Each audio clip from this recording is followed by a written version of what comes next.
If somebody placed a tracking device onto your car to secretly follow you so they could take advantage of you, wouldn't you like to know about it? And wouldn't you like to be able to do something about it? Well, that's exactly what you're going to learn today in today's how-to video.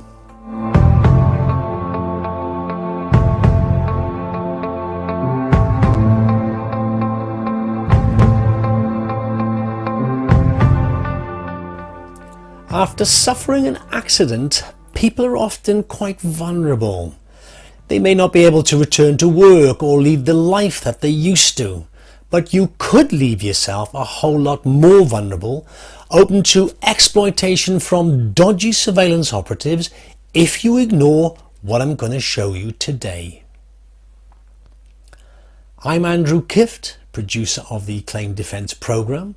I'm the author of The Claimant's Guide, How to Beat Surveillance and Keep Your Money, and I'm a covert surveillance specialist of some 20 years plus. And today, if you choose to watch, I'm going to show you one way to find out if your car has a tracker or bug stuck to it, and show you how to disable it or jam it quickly.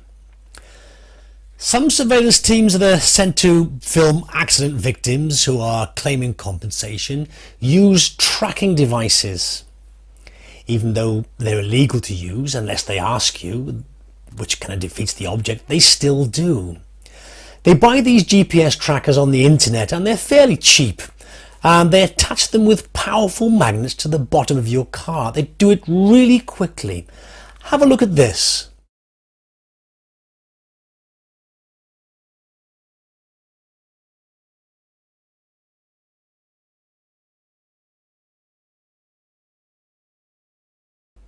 When they drive off, they can follow you at a distance and you'd never know a thing had happened.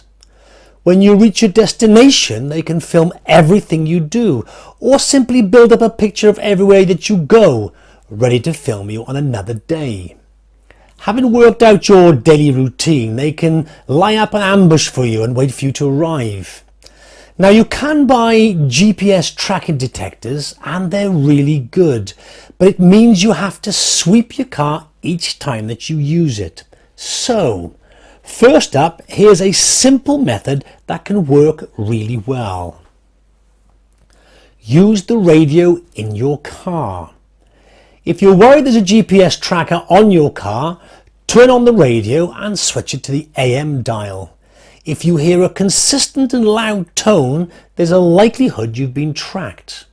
Now, this works on all the cheaper end GPS trackers that are used, but the better quality ones use frequencies outside of the AM radio band. But it's unlikely that an individual surveillance operative will buy a high quality GPS tracking device, as they're really quite expensive.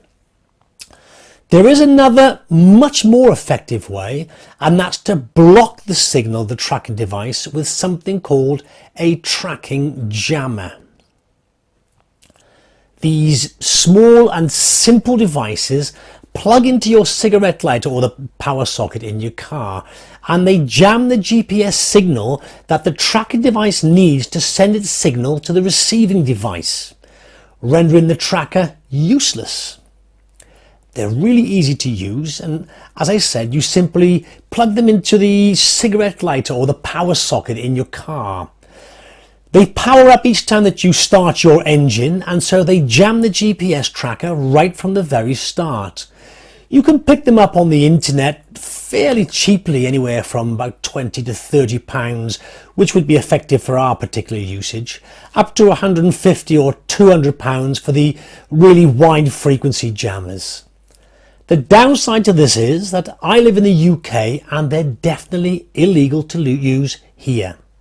I got in touch with Ofcom directly and they told me they're not illegal to buy, they're not illegal to own, but they are most certainly illegal to use.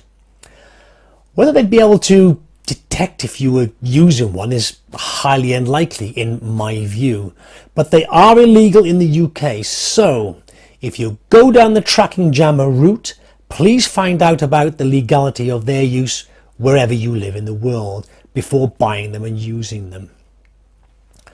Lastly on this one, if you do find a tracking device on your car, the temptation would be to destroy it and smash it to pieces.